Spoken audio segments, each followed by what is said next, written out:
مجھے نا ایک بات کا کمپلیکس ہمیشہ رہتا ہے بینگ اے پاکستانی. مجھے ایسا لگتا ہے ہماری انڈسٹری تو کہیں نہ کہیں انڈیا سے بہت پیچھے ہے، یہ انٹرٹینمنٹ انڈسٹری. لیکن اس کے ساتھ ساتھ ہمارے جو اسٹارز ہیں یا انٹرٹینمنٹ انڈسٹری کے جانے مانے لوگ ہیں، ان کا آئی کیو لیول، ان کی انڈرسٹینڈنگ، ان کا شعور، وہ بھی انڈین ایکٹریس سے بہت پیچھے، بہت ہم بلو ہیں وہاں سے. And I always love to hear کہ کبھی بھی ہماری جو انڈین انڈسٹری کی ٹاپ ایکٹریسز ہیں یا ایکٹر ہیں، وہ جب بھی بات کرتے ہیں بہت سے ٹاپکس کے حوالے سے، بہت کلیئرٹی آف مائنڈ وہاں پر ہمیں نظر آ رہا ہوتا ہے. اور ایون ہم انڈین انڈسٹری کے حوالے سے اگر یہ بات بھی کریں کہ وہاں پر بہت سی ایسی چیزیں ہیں، یعنی جب خاص طور پر اب نیٹ فلکس کے حوالے سے بھی جب موویز بنائی جاتی ہیں تو بہت ایسے ٹیبو ٹاپکس کو ایڈریس کیا جاتا ہے جس کو پاکستانی تو شاید سوچ بھی نہیں سکتے اس کو ایڈریس کرنا، یعنی بات کرنا ہی نہیں سوچ سکتے، تو مووی بنانا یا ڈرامہ بنانا تو بہت دور کی بات ہے.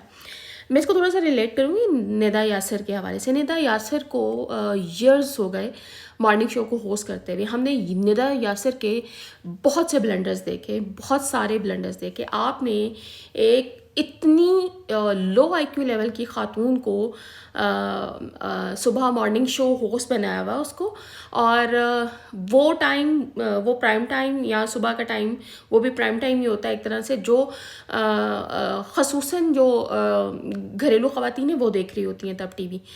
آپ اس ٹائم میں ان خواتین کو اس طرح کی خواتین دکھائیں گے، اتنے ٹپیکل مائنڈ سیٹ، اتنا لو آئی کیو لیول ہوگا، تو آپ اپنی ملک کی خواتین کے ساتھ ہی تو زیادتی کر رہے ہیں. مجھے نہیں سمجھ آتی کہ اس انڈسٹری کی کون سی مجبوری ہے ندا کو ٹی وی پر بٹھانا. ندا یاسر بیٹھی ہوئی ہے، نادیہ خان بیٹھی ہوئی ہے، اور ایک اور وہ خاتون ہے وہ بھی ڈراموں میں آتی ہے. اور آپ بات کریں رائڈرز کی، اور ساتھ آپ بات کریں کہ رائڈرز کے پاس چینج نہیں ہوتا، اور ندا یاسر صاحبہ فرما رہی ہیں کہ چینج نہیں ہوتا، تو میں ان کو کھڑا رکھتی ہوں تاکہ ان کی ڈلیوری لیٹ ہو، ان کو ایسی عقل آئے گی، ان کو ایسے سمجھ آئے گی، ان کی عادت. اور محترمہ، سب سے امپورٹنٹ بات یہ ہے کہ آپ جب بھی کوئی آرڈر پلیس کرتے ہیں تو سب سے پہلے آپ کو میسج آتا ہے کہ یہ آپ کی اماؤنٹ ہے اور ہیو دیٹ اماؤنٹ. یہ آپ کی رسپانسبلٹی ہے. آپ اپنا چینج اپنے پاس کیوں نہیں رکھتی ہیں؟ کس پہ احسان کر رہی ہیں آپ؟ یعنی اس قدر پیتھیٹک عورت ہے یہ کہ اس کو یہ تک نہیں پتا کہ جو اس کی ذمہ داری ہے یہ کسی اور کے اوپر امپوز کر رہی ہے. کیا تمہارے پاس کبھی میسج نہیں آیا کہ یہ تمہاری ٹوٹل اماؤنٹ ہے، یا تمہیں فوڈ ڈلیوری کے وقت تمہیں بتایا نہیں جاتا کہ یہ تمہاری اماؤنٹ ہے، تم نے اپنے پاس رکھنی ہے کسی بھی قسم کی ڈلیوری ہو؟ اور آپ ٹی وی پر بیٹھ کے یہ بتا رہے ہیں کہ ان کی ہیبٹ بنی ہوتی ہے اور ان کا اگلا آرڈر لیٹ ہوگا.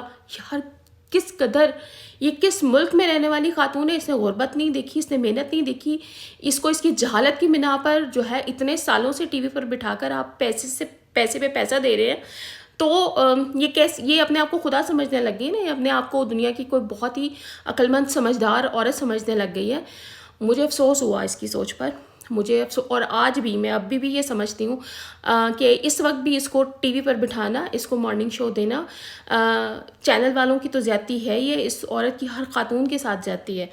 تو میرے خیال میں اس وقت سوشل میڈیا پر پراپر ایک بات یہ ہونی چاہیے کہ اس طرح کی جو خواتین ہیں لو آئی کیو لیول کی، جن کو نہیں پتہ آن گراؤنڈ محنت کیسے کی جاتی ہے، یہ سیلف میڈ لوگ کتنی محنت کر کر آگے آتے ہیں، یہ جو رائڈرز ہوتے ہیں کتنے سخت سے سخت موسم کے اندر آپ کو اور ہمیں فیسلٹیز دینے کے لیے وقت پر وہاں پر پہنچتے ہیں، اور آپ ان کے ساتھ یہ سلوک کرتی ہیں. To hell with this. مطلب مجھے اتنا افسوس ہے. اسی لیے میں سمجھتی ہوں کہ پاکستان کی جو انٹرٹینمنٹ انڈسٹری ہے نا، وہ نادیہ خان، یہی نادیہ خان تھی جو طلحہ انجم کو اپنے شو پر بٹھا کر ذلیل کر رہی تھی کہ تم نے انڈیا کا فلیگ لہرایا، تم نے یہ کیا، تم نے وہ کیا. ندا یاسر سے کہو کہ یہ سارے تماشے بعد میں کر لینا. سب سے امپورٹنٹ چیز یہ ہے کہ تھوڑا سا پڑھنا لکھنا شروع کر دو، تھوڑا سا نالج لے لو، تھوڑا سا شعور لے لو اس معاشرے سے. اس کے بعد جا کر جو ہے وہ کسی اور قسم کی گفتگو اور بھاشن اور یہ سب چیزیں دے دینا. اٹس انف. اس ملک کے ساتھ اس سے زیادہ زیادتی مت کریں.